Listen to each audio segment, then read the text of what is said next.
لیے کی ہے, جنہوں نے بعد میں کی ہے انہوں نے بھی اللہ کے لیے کی ہے. جنہوں نے پہلے کی ہے اسی 10 ذی الحجہ کو اسی دن کی ہے, جنہوں نے بعد میں کی ہے انہوں نے بھی 10 ذی الحجہ کو اسی دن کی ہے. فرق صرف 2 رکعت نماز کا بیچ میں ہے. اس 2 رکعت نماز پر ٹائم کتنا لگتا ہے؟ اگر بہت پوری لمبی سورہ غاشیہ اور سورہ سبح اسم ربک الاعلی جو آپ کا اکثر معمول تھا, یہ عید کی نماز میں, جمعہ کی نماز میں پڑھا کرتے تھے, اگر یہ مکمل بھی پڑھیں تو 10-12 منٹ سے زیادہ وقت نہیں لگتا. اب اسی ایک ہی دن میں دونوں صحابی ہیں, 10-12 منٹ پہلے جس نے قربانی کر لی اس کی قربانی برباد, اور جس نے 10-12 منٹ بعد میں قربانی کی اس کی قربانی کھاتے میں لگی. کیوں؟ یہ فرق کس چیز کا ہے؟ فرق صرف یہی ہے, جس نے پہلے کی اس نے محمد رسول اللہ صلی اللہ علیہ وسلم کے طریقے کے خلاف کیا, اور آپ کے طریقے کے خلاف ہونا ہی اس کے غیر مقبول ہونے کی دلیل. اور جس نے آپ عید کی نماز کے بعد قربانی کی اس نے محمد رسول اللہ صلی اللہ علیہ وسلم کے طریقے کے مطابق کی, اور آپ کے طریقے کی موافقت میں ہونا ہی اس عمل کے قبول ہونے کی علامت اور دلیل ہے. آپ یہی کوشش کیجیے, آپ نے حکم بھی یہی کیا, نماز کے بارے میں بھی دیکھو آپ یہی حکم ہے, سلو کما رأیتمونی اصلی, نماز اسی طرح پڑھو جس طرح تم نے مجھے پڑھتے ہوئے دیکھا ہے. عید کا میدان ہے, اللہ کے رسول تشریف فرما ہے, صحابہ کرام بیٹھے ہیں, لوگوں کا انتظار ہو رہا ہے. گھڑیاں نہیں ہوتی تھی, کسی کو وقت نہیں دیا جاتا تھا کہ جی 9 بجے عید کی نماز کھڑی ہوگی, 8 بجے کھڑی ہوگی. بس لوگ جب آ گئے, پنڈال بھر گیا تو عید کی نماز پڑھا دی. اللہ کے رسول بیٹھے ہیں, صحابہ بیٹھے ہیں, وضو سے بیٹھے ہیں. ایک صحابی کے دل میں خیال آیا کہ یار یہ عید کا دن جو ہے یہ بڑا مبارک دن ہے اور مسلمانوں کے لیے بڑا خوشی کا دن ہے, اور اس دن اللہ رب العالمین بھی اپنے بندوں سے راضی ہوا ہوتا ہے. چونکہ رمضان کے روزے رکھ کر بندہ جب عید کے دن آ بیٹھتا ہے تو وہ ایسے لگتا ہے جیسے پورا مہینہ اس نے مزدوری کی ہے اور آج اللہ کی دربار میں مزدوری لینے آیا بیٹھا ہے. تو تھوڑا سا اس نے بے صبری کا مظاہرہ کیا کہ میں کیوں نہ مزدوری تھوڑی سی پہلے لے لوں یا تھوڑی سی زیادہ لے لوں. کھڑے ہو کر اس نے اللہ اکبر کہہ کر نفل پڑھنے شروع کر دی.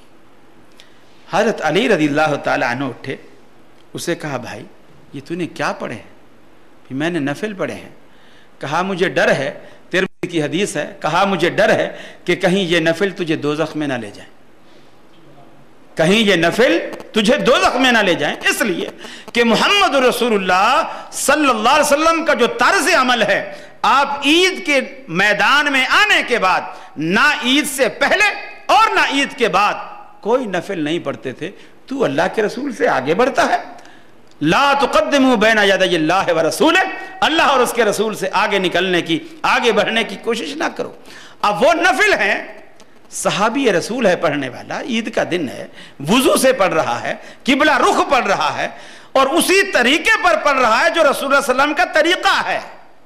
طریقے میں کوئی تبدیلی نہیں کر رہا, صرف اس جگہ, اس موقع پر, اس محل پر اللہ کے رسول سے چونکہ ثابت نہیں, حضرت علی فوراً کہتے ہیں کہ مجھے ڈر ہے کہ کہیں یہ نماز, یہ نفل تجھے دوزخ میں نہ لے جائیں. اب آدمی عقل سے سوچے کہ کبھی نماز بھی دوزخ میں لے جاتی ہے کسی کو, نماز جیسا عمل یہ بھی کبھی کسی کو دوزخ میں لے جائے گا, یہ کیسے ہو سکتا ہے؟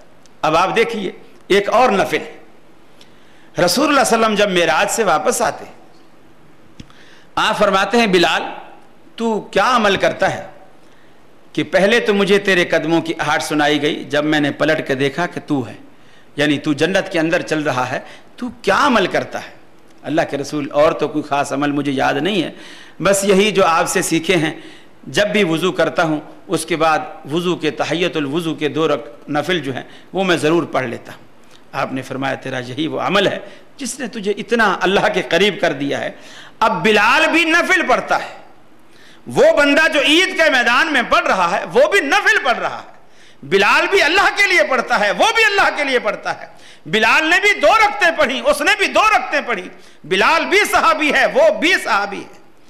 ایک کی نماز دوزخ میں لے جا رہی ہے اور ایک کی نماز جنت میں چلتا ہوا دکھا رہی ہے.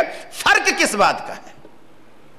فرق یہ ہے کہ جس کی نماز جنت میں چلتا ہوا دکھا رہی ہے وہ نماز محمد رسول اللہ صلی اللہ علیہ وسلم کی سنت کے مطابق موافقت میں ہے, مطابقت میں ہے. اور جو نماز عید کے میدان میں عید سے پہلے پڑھی جا رہی ہے رسول اللہ صلی اللہ علیہ وسلم کی سنت کے مخالفت میں ہے، اس کا مخالف ہونا دوزخ میں لے جا رہا ہے، اس کا مطابق ہونا جنت میں لے جا رہا ہے۔ آج بھی پیمانہ یہی ہے، آج بھی یہی پیمانہ ہے۔ اللہ رب العالمین نے جو اس دین کو 1400 سال کے لیے، یعنی 1400 سال گزر گئے اور آگے قیامت تک کے لیے اسی دین کو کافی رکھا اور مزید کسی پیغمبر کے آنے کی ضرورت اللہ رب العالمین نے محسوس نہیں کی، اس کی وجہ یہی ہے کہ قیامت تک آنے والے ادوار کے تمام تقاضے یہی دین پورے کرتا ہے۔ یہی دین قیامت تک آنے والے جتنے بھی ادوار ہیں تمام کے تقاضے یہی دین پورے کرے گا۔ یہ چیز جب انسان سوچتا ہے، سمجھ لیتا ہے، تو انشاءاللہ العزیز باقی سارے مسئلے اس پر حل ہو جاتے ہیں۔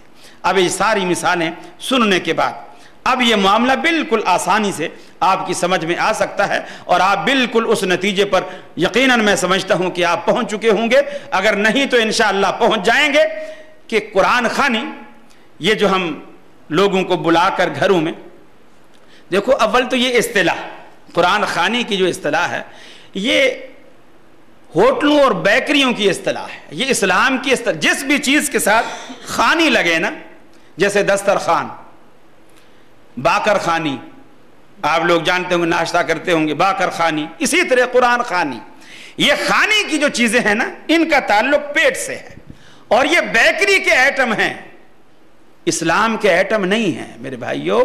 قرآن خوانی بھی بیکری کا ایٹم ہے، اور میں دعوے سے کہتا ہوں آپ کسی بھی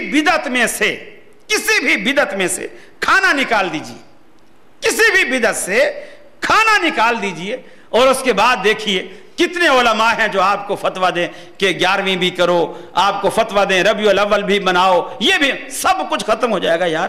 صبح سے دوپہر تک بندر روڈ پر جلوس نکال کر دھوپ میں ہم کھڑے رہیں اور پھر دوپہر کو کھانا بھی گھر میں جا کے کھائیں، تو پھر ایسے جلوس کا کیا فائدہ؟ یہ ساری چیزیں خود بخود ختم ہو جائیں گی، خود بخود ختم ہو جائیں گی۔ ہر چیز کی جو اصل انتہا ہے وہ اس کا نتیجہ ہے وہ پیٹ پر ہی آ کر کے ختم ہوتا ہے۔ ہر بات کا نچوڑ پیٹ پر آ کر ختم ہوتا ہے، اور ایسی سچی بات ہے۔ اب یہ مثال کے طور پر آپ نے مولوی صاحب کے آگے کھانا رکھا، اب وہ ختم شریف، اب اس میں سے اگر خوشبو، جیسے کپڑے میں سے خوشبو آتی، خوشبو آئی، اس کو پتا چلا یہ دار کو لہسن کا بھنگار لگا، اب وہ 3 دفعہ قل واللہ پڑھے گا، ہاں جی ختم ہو گیا لے جا، 3 دفعہ قل واللہ پڑھے گا، اس لیے کہ اندر دال کی خوشبو، اور دال مولویوں کی کوئی مرغوب غذا نہیں ہے۔ اس کے بعد دوسرے گھر سے دوسرا تھال آیا، وہ بھی ڈھکا ہوا ہے لیکن اس میں سے تھوڑی سی بروسٹ کی خوشبو آ رہی ہے، تھوڑی سی دیسی گھی کا حلوے کو تڑکا لگا ہوا ہے، وہ خوشبو آ رہی ہے۔ اب وہ سورہ یاسین، سورہ ملک، سورہ مزمل، یہ اتنی ساری، یعنی جیسی ویرائٹی ویسا قرآن اس کے اوپر پڑھا جائے گا، وہ اس کی جو حیثیت ہے وہ اس کو پوری دی جائے گی۔ اب اس کے اوپر یہ ساری چیزیں پڑھی جائیں گی، اس کے بعد وہ لے کر جائیں گے اور باقی دیگ میں ڈالیں گے، اس کو ملائیں گے، وہ کریں گے۔ میرے بھائیو یہ چیزیں بالکل خرافات ہیں۔ مجھے اچھی طرح یاد ہے ہم دیوبندیوں کے ہاں پڑھتے تھے، کسی کے ہاں فوتگی ہوتی، لوگ استاد جی کے پاس آتے اور آ کر کے کہتے استاد جی کوئی طالب علم ہمارے پاس 10-12 طالب علم بھیج دو، ہماری نانی فوت ہو گئی، ہم نے قرآن خوانی کروانی۔ کوئی آ کے کہتا کہ جی ہماری نانی دادا فوت ہو گئی، ہم نے آیت کریمہ کا ختم کروانا ہے، چلے جاتے تھے۔ اب مدرسے کا نظام ایسا تھا، آج کل تو ماشاءاللہ ایسا فینسی نظام ہو گیا ہے، باورچی مدارس کے اندر ہوتے ہیں، کھانے پینے کا انتظام اچھا ہوتا ہے۔ جب اس دور میں ایسا ہوتا تھا، یہ باورچی وغیرہ کا انتظام مدارس میں نہیں ہوتا تھا، بلکہ گھروں والے کھانا بھیجتے تھے، یا طالب علم گھر سے کھانا لے کر آ کر بڑے برتن میں سارا اکٹھا کرتے تھے، استاد جی اسے مکس کرتے تھے اور مکس کر کے پھر اس کو بچوں کو حصہ بقدر جثہ کے تحت اس کو بانٹتے تھے۔ روٹیاں بھی گن کے دی جاتی تھی، بھی اس کا اتنا قد کاٹ ہے، اس کو 2 روٹیاں، اس کو 1.5 روٹی، اس کو آدھی روٹی، اس کو 1 روٹی، اس حساب سے۔ اب کبھی ایسا بھی ہوتا ہے چھوٹے کو بڑے سے زیادہ بھوک لگتی، تو ایسا بڑا یعنی ایک ہوتا تھا۔ اور یہ بھی کہ آپ نے دیکھا ہوگا مولویوں کی اکثر توندیں نکلی ہوئی ہوتی ہیں، گردنیں موٹی ہوتی ہیں. اس کی بھی ایک مین وجہ یہی ہوتی ہے کہ جب ہر گھر سے کسی سے گوشت، کسی سے دال، کسی کے ہاں سے ساگ، کسی کے ہاں سے سبزی، کسی کے ہاں سے کڑی، کسی کے ہاں سے کچھ، وہ ساری جب اتنے سارے وٹامنس ایک جگہ روزانہ اس کو ملیں گے تو گردنیں تو پھولیں گی. باقی آدمی گھر میں روزانہ جو کھاتا ہے ایک آدھ چیز، کتنا بھی مالدار ہو جاتا